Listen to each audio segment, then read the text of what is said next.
Hi everyone, I'm Daniel, and let's get right into it. We have the Core 2026 Rogue cards all previewed for us by FFG and many content creators.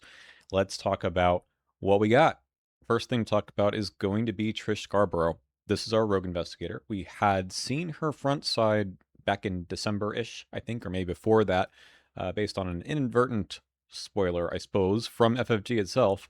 And there was a lot of talk here, but I didn't want to say anything until we saw the whole Rogue card pool. And I think it's a good thing. It's a good thing to think about her in the context of all the cards that we have. All right. So she's 2/4/2/4, just like her Chapter 1 self. She's now a former spy, though. And she gets an extra action, additional action, during her turn, which can only be used to evade. We've seen that one before. The backside, as predicted, is Rogue 05 Seeker 02 with some new signature cards. Covert Ops and Black Chamber Operative we'll see on the next slide, which is also kind of important here. A little bit of a shame that we only saw all this stuff, her signatures, at the end of Rogue Weeks, because a lot of the Rogue cards I was kind of down on because they seem to not make a whole lot of sense. And well, I still feel it weigh a bit, but it starts to make a little bit more sense now that we've seen all of the cards in the package. So, FFG, I don't know why you give us the most important part last instead of all of these cards after that, but this is the way that I'm previewing the cards myself. Anyway, this extra action during your turn, it seems a lot like Finn Edwards, right? Finn Edwards from Chapter 1 had exactly this. He had a different stat line and a different Elder Sign, which we can talk about again in a second. But people were maybe rightly upset that she was basically just taking his ability, and why not just print Finn Edwards again? If you want someone in the rogue class to have an extra action to evade, why copy and paste that ability onto an already existing investigator too? I'm not against the idea of reusing abilities. I think that's fine in principle. My worry at the time, and still a bit, is that Finn's ability was supposed to be very, very strong, and they balanced that out by having his deck building be pretty limited. He was 03 Rogue, 05 Illicit, which mostly was just a smattering of Rogue cards above level 4, or level 2, 3 anyway. He had a few things out of class, and then 5 level 0 cards that were Seeker or Survivor.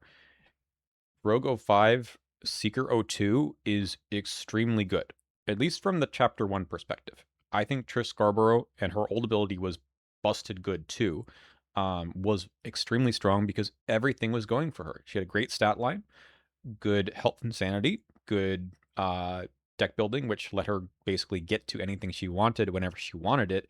And that's to me says if you're printing another investigator that has access to the high level rogue cards and the low level seeker cards, which are very good economy cards, then watch out. Make sure that that front side is not that powerful. But like I said, the designers told us that Finn's ability, extra action during his turn to evade, was so powerful that they needed to nerf him by having his deck building be not so good. Now, fan reaction to that was not great. I mean, it's hard to tell people, no, we made this investigator not powerful on purpose. But, balancing is a thing, right? So I feel like giving into the idea that Finn should have had O5 access and not just take that for what we were told that it was balancing is a bit eh. I feel the same way about Daniela, right? The whole idea that, oh no, Daniela doesn't get access to Guard Dog 2 was a bit of whining by fans. Like, that's on purpose. She was not able to get those cards because it would have made her too powerful. That said, balancing has not always been the strong suit of this game, this design team.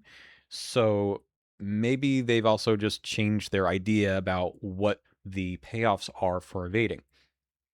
In Chapter 1, for Finn Edwards in particular, he got to assemble a whole lot of stuff for evasion, right? You're not just evading enemies to evade them, that's good, but you're also doing things like running pickpocketing, string along, all kinds of other things that can proc off of evading.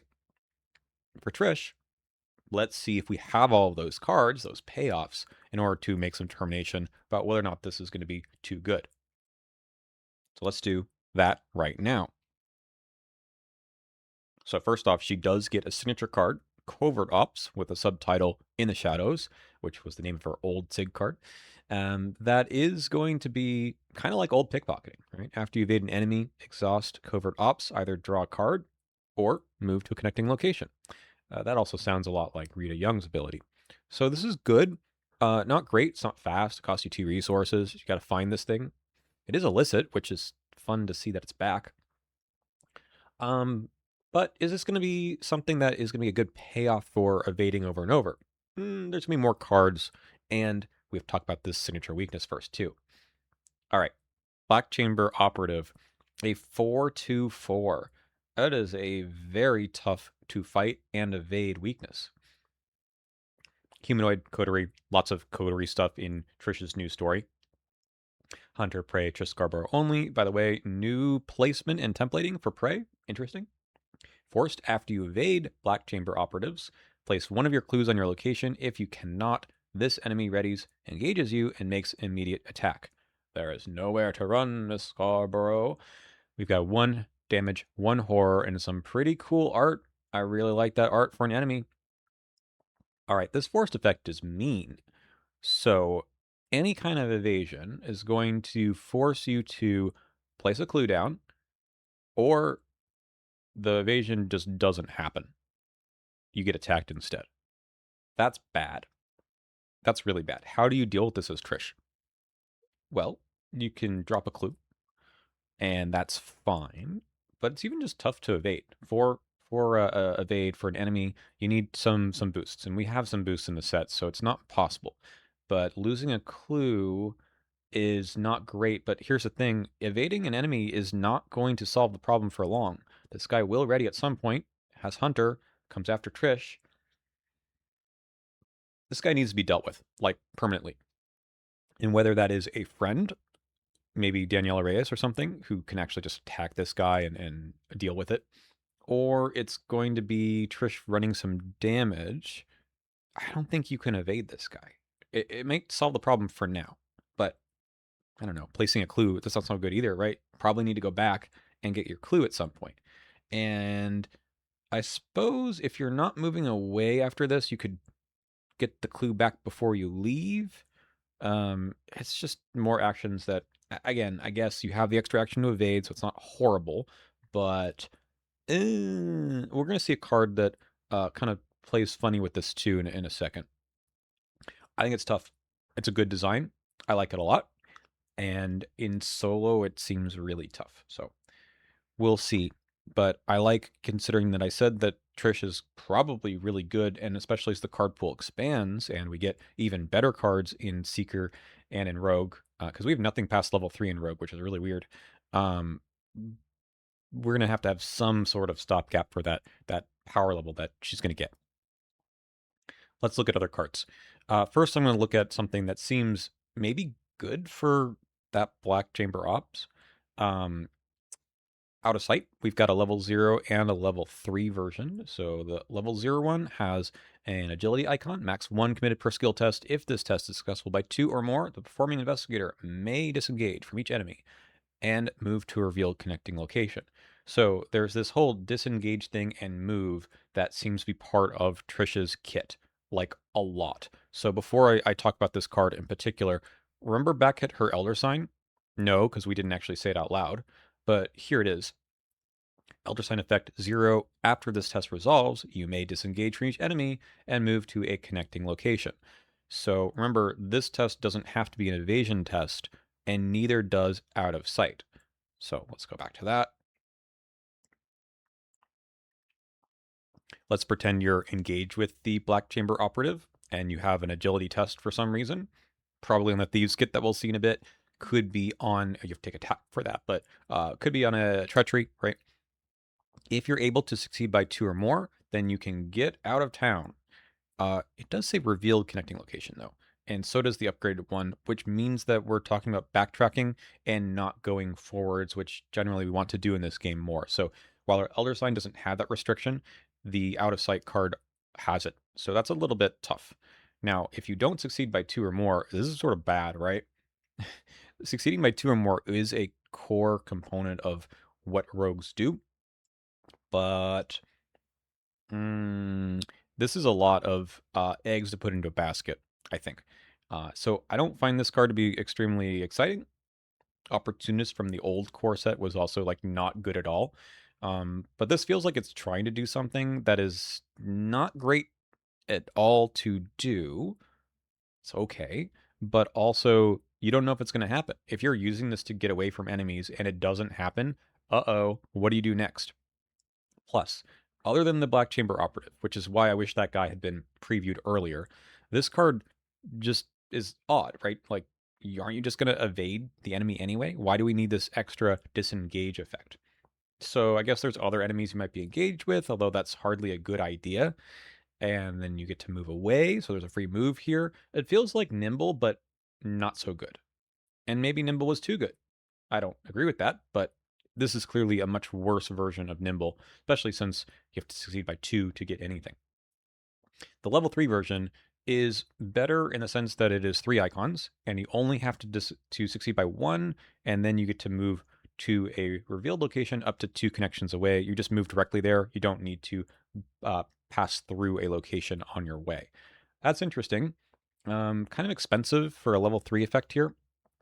Is it that exciting to put in the deck? Like, what problem am I solving? Right? Again, I like evasion. Evasion's really good. But the problem is that you still have a board state full of enemies that someone is going to have to deal with. And without Guardians getting dynamite, sometimes that's a tough situation to deal with. Maybe we'll have chunkier enemies in chapter 2. Maybe we have bosses that we just have to get away from, and killing them is just not an option. In which case, this might be kind of good. So, remains to be seen, but the other problem with this that I have is this is 2 cards in the core set. And you know what else we have in the core set that is kind of like this? Well, do you remember from Seeker Week a card called Through the Cracks? It's literally the same thing. It's an event that costs you a bunch of money. You get a bonus, I suppose, for each clue you control, but the effect is basically the same, right? No succeed by to proc it, but uh, huh. It didn't make much sense then. Makes more sense in Trish, but we had 2 copies of that too. There was a level 0 and level 2 version. How many cards do I need to do the whole move away business? Uh, I think, and this is going back to Trish, well, we were told that Trish's ability was not always extra action to evade.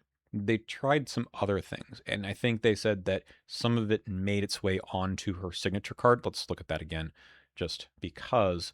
So maybe it was something like after you evade an enemy, something happens, and then they just decided to give her the extra action instead. Personally, I think that a lot of things in the set point to something should proc after leaving a location with enemies already there. Um, like a Fox Mask, right? I thought that was what Trish was going to do. Maybe at one point it was.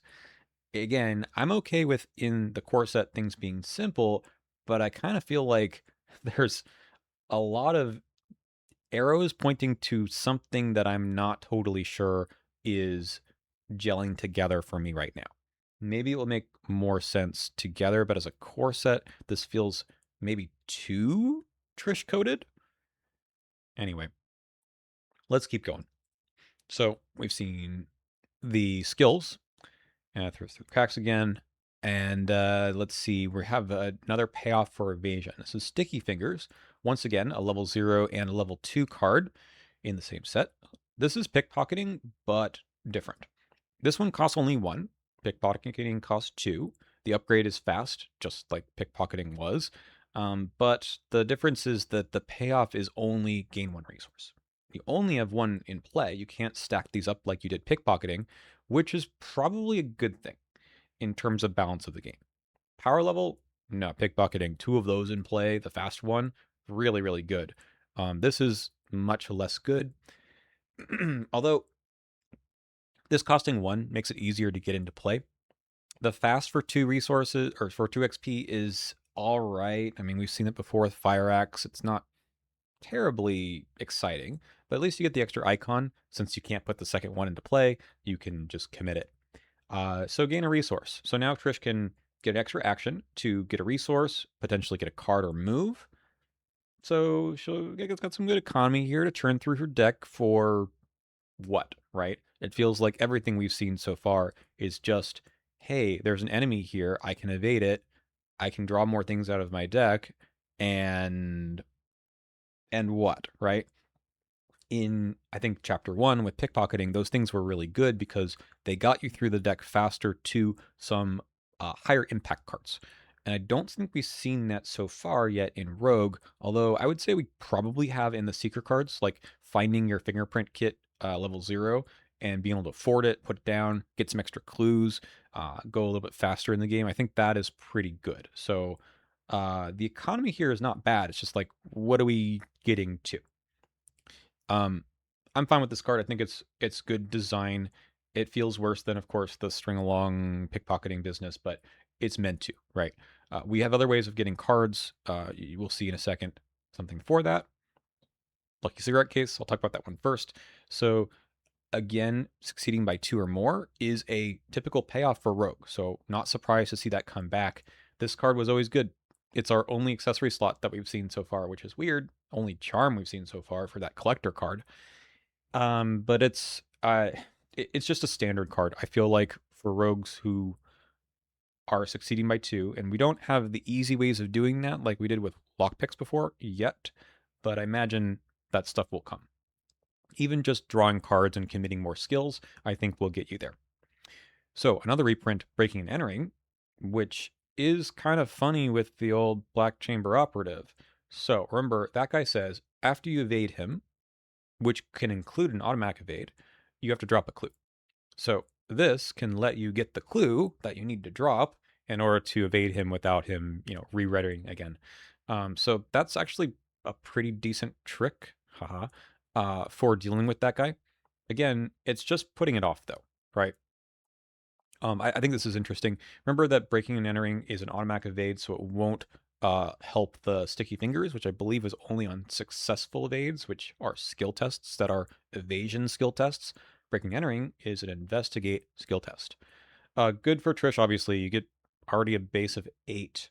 Good way to then get your lucky cigarette case because you're going to succeed by 2 on that, probably.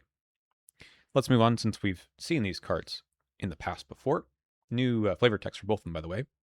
Other card that is a reprint, Another Day, Another Dollar. We saw Studious way back when I previewed it in Seeker, so not surprising to see this back. New art, new flavor text as well. Only thing about this is like it's a replacement for Hot Streak, which I thought was a fun card to have in the core set in case we ever got really good payoffs for getting a bunch of resources. Remember that one was spend 3 and get 10, I think. Um, this is beginning the game with 2 additional resources, which is excellent, especially since you can stack these. For 3 XP, I'd rather go for this than that upgraded Out of Sight, especially since it doesn't take up a deck slot. That's always good. So, good to see it. I think it's good. What are we spending our money on? Silver Tongue, maybe? So this is our way of spending resources to get bonuses to skill tests. This one's a little bit of a strange one in the cycle that we've already seen, since it's for evasions or parlays.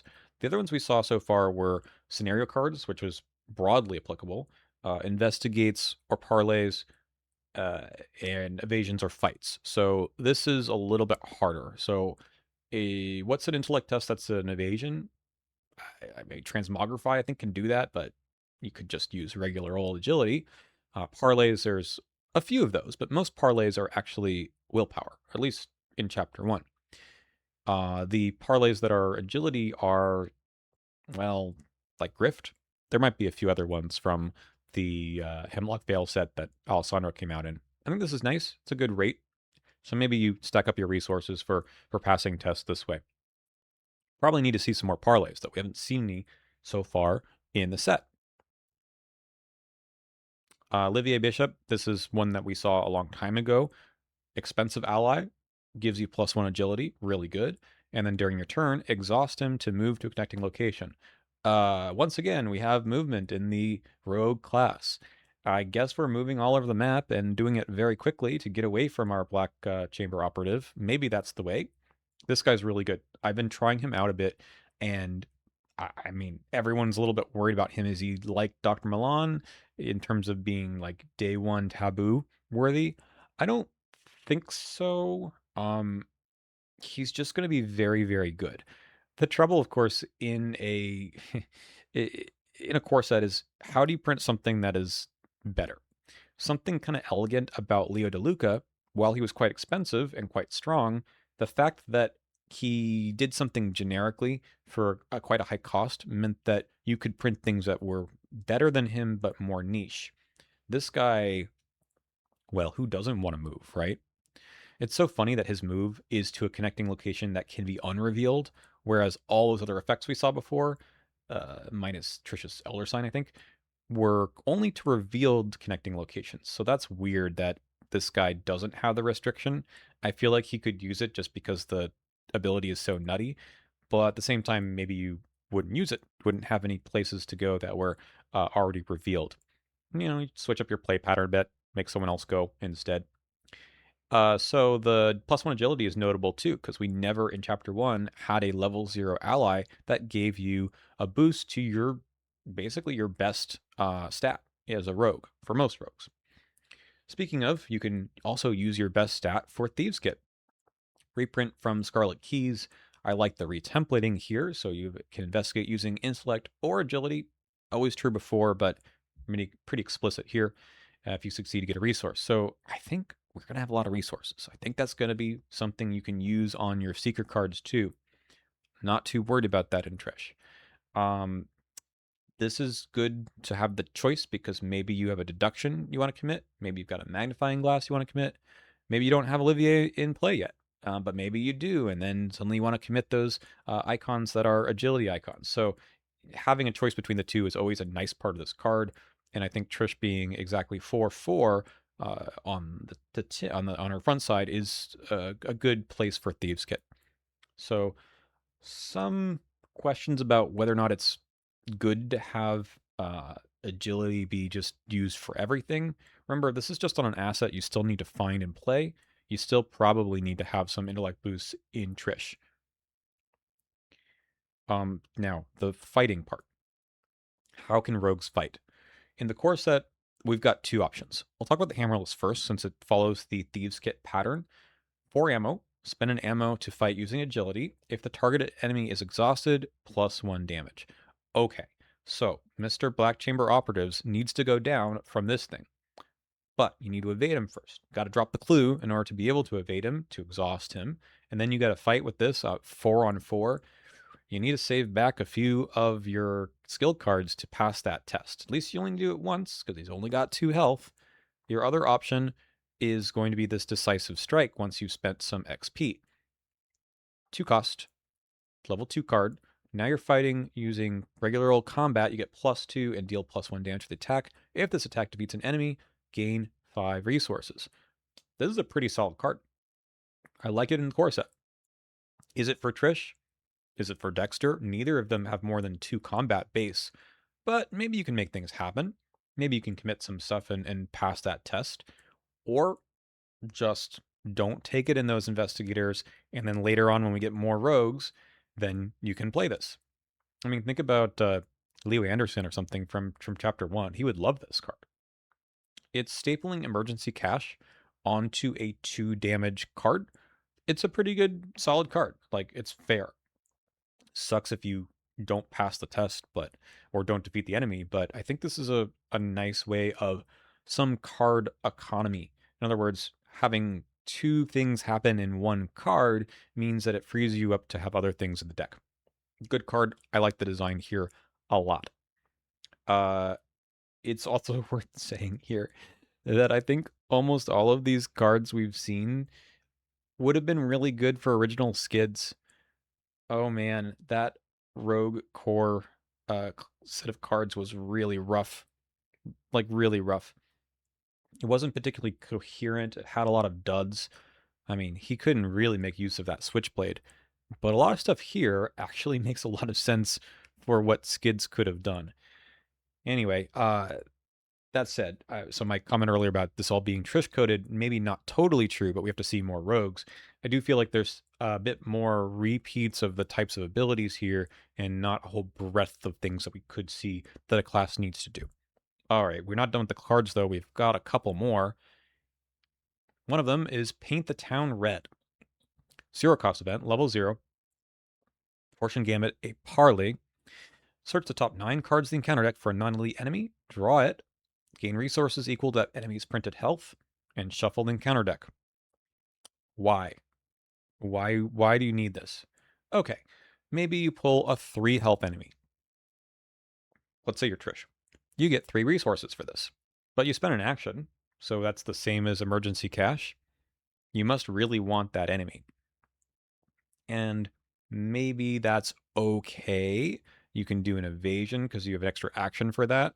Maybe you'll get a card and a resource out of that. Maybe a move.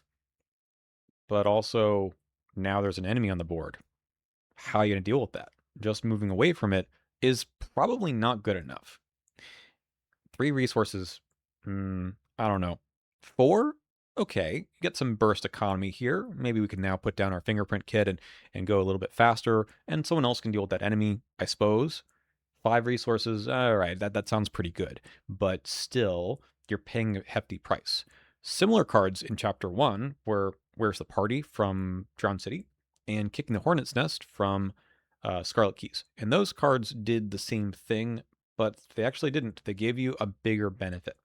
For one, draw the card means you spawn it normally. If there's no spawn instructions, it goes with you. Okay. You have to deal with the enemies still that turn.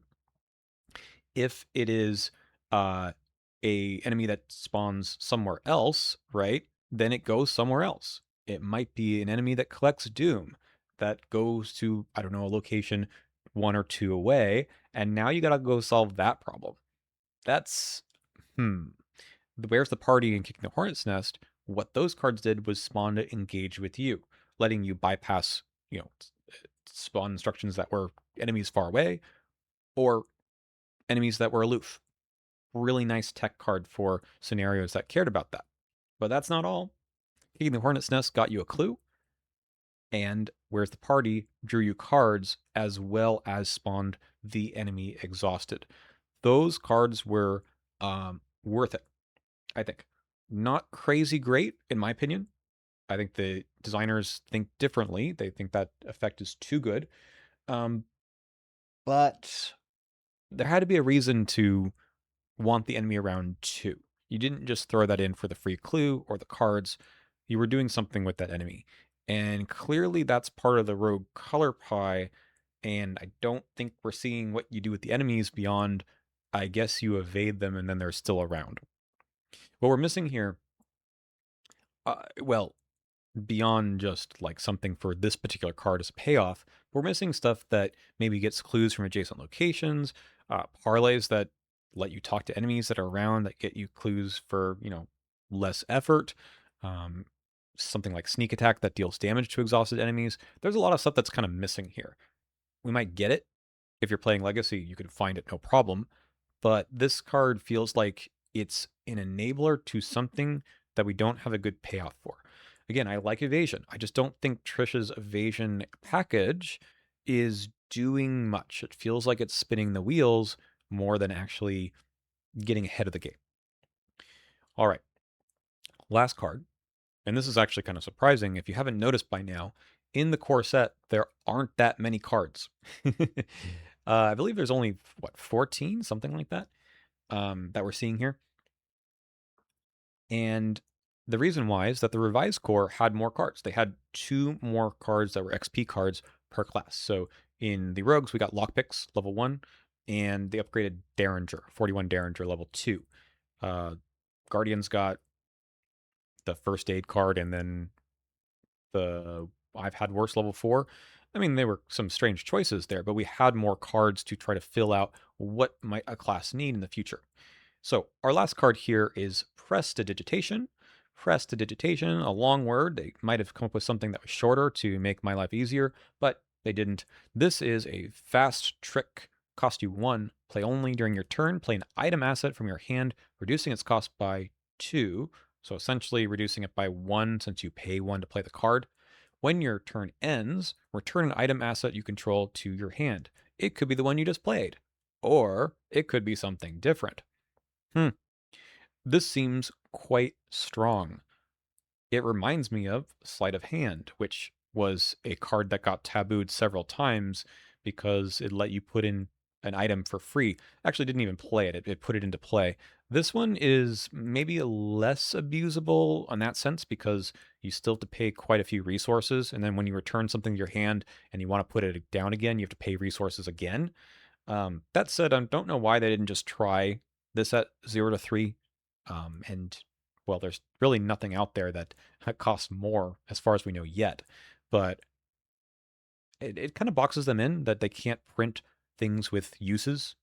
That's level 4 or 5 that might get kind of crazy with this. I don't know.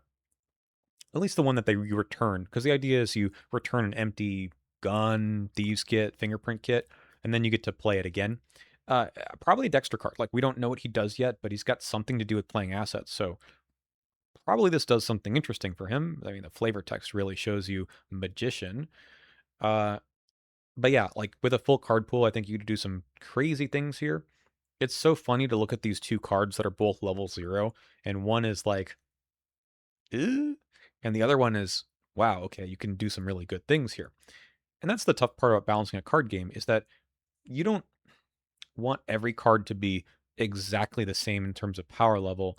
Some cards are meant to be combo pieces, and some cards are meant to be, I don't know, just like run of the mill, always good, and kind of have a flat line of how it works in most decks. Um, but I don't know. This one just seems like you would put it in the deck just because it's always getting you a, I mean, not, it's a fast play, right? Which is good. Even if you return it to your hand, I think you're still getting ahead on the game, the same item. Maybe you're returning the Fedora to your hand. I don't know. It reminds me a bit of Calling in Favor. It's a card that is quite good too, but limited since it only deals with allies. This thing with any item could get maybe a lot better than people are anticipating. So we'll see. That's it for the rogue cards. Um, some final thoughts on them, I suppose. Again, I think Trish is going to be okay. Going back to the whole discussion I had before, I don't see the crazy payoffs in Rogue yet. We don't have Trish draws through her deck and finds Red Clock level 5. We don't have, a bunch of crazy fast cards. Although we do a few in the Seeker class, like even Working a Hunch, or I mean, yeah, Working a Hunch. You could pick up the clue you drop after you evade the Black Chamber Operative. That's not bad. I think there's a lot of things she can do. She'll be very solid. Um, but without the larger card pool, it's kind of hard to see if it runs into problems sooner than later. That's what rotation's for, I suppose, right? All right. There's actually 2 more cards to talk about. One of them is the weakness that we got this time, and one was weakness that we got last time during Guardian Weeks that I did not talk about. They're both really similar, though. They're both double action discards. They both go in your threat area when you draw them. Syndicate obligations. After you spend 1 or more resources, you take a damage. You know what rogues like to do? They like to spend money, whether that's paying for a card, like an event, or even on Silver Tongued. If you spend resources, if you spend more than 1 resource, I think you get dinged twice, because it's after you spend 1 and then you spend again using the triggered ability again. That seems bad. Just get rid of this. Maybe you can float it for a round. Think about this, right? Like, you don't always have the actions to get rid of these double action weaknesses. Sometimes you just need to tank it so you get to a position, like moving away from enemies or something, move 2 away or something, and then you can take this. Wounded, I think, it makes that kind of funny because this one you take the damage the first time you move each turn. So once a round, potentially twice a round, but probably once a round. And yeah, I mean, I think you just get rid of these as soon as they show up if you've got the 2 actions. Like, you don't wait and say, I'd rather play my fingerprint kit right now. Like, no, just get rid of this. These are bad. But at least they go away for probably forever, unlike the gold bug that shuffles back into your deck. So yeah, I mean, they're fine weaknesses. They fit into chapter 1 ethos, I think. But I would just get rid of them. I suspect we're going to see something that is after you do something or other, take a horror. We haven't seen that yet. I feel like we must, right? We have a few more weaknesses to go. Anyway, that's it for the rogue cards. I feel I feel fine about them. I'm looking forward to the I was down on them before. I feel like they make a little more sense now, but I don't feel like they're quite right for the core set. I'm looking for something like Sure Gamble. Like, give me some other way for Trish to deal with encounter cards, because there's nothing. She's gonna reach into her secret cards like Laboratory System to soak horror, but there's like nothing for mitigation against stuff that she's gonna run into. Whether that's enemies, it's like the hammerless, maybe, or any treacheries that test willpower. Not to say that you have to have this stuff in the core set, a lot of it anyways, but maybe just like something a bit juicy to help not just fall into one niche. That said, I think Trish has a few decks. You could do a lot of good secret cards. You could ignore most of those and do mostly rogue cards. I'm just skeptical about this whole everything being centered around evade or disengage and move. Don't think that's a play pattern that most people use. Maybe we'll be encouraged to do that a lot more. Maybe not. We'll see. That's it. Thank you all for supporting me and watching and listening. I'll see you again real soon for, well, all the Mystic cards. Bye.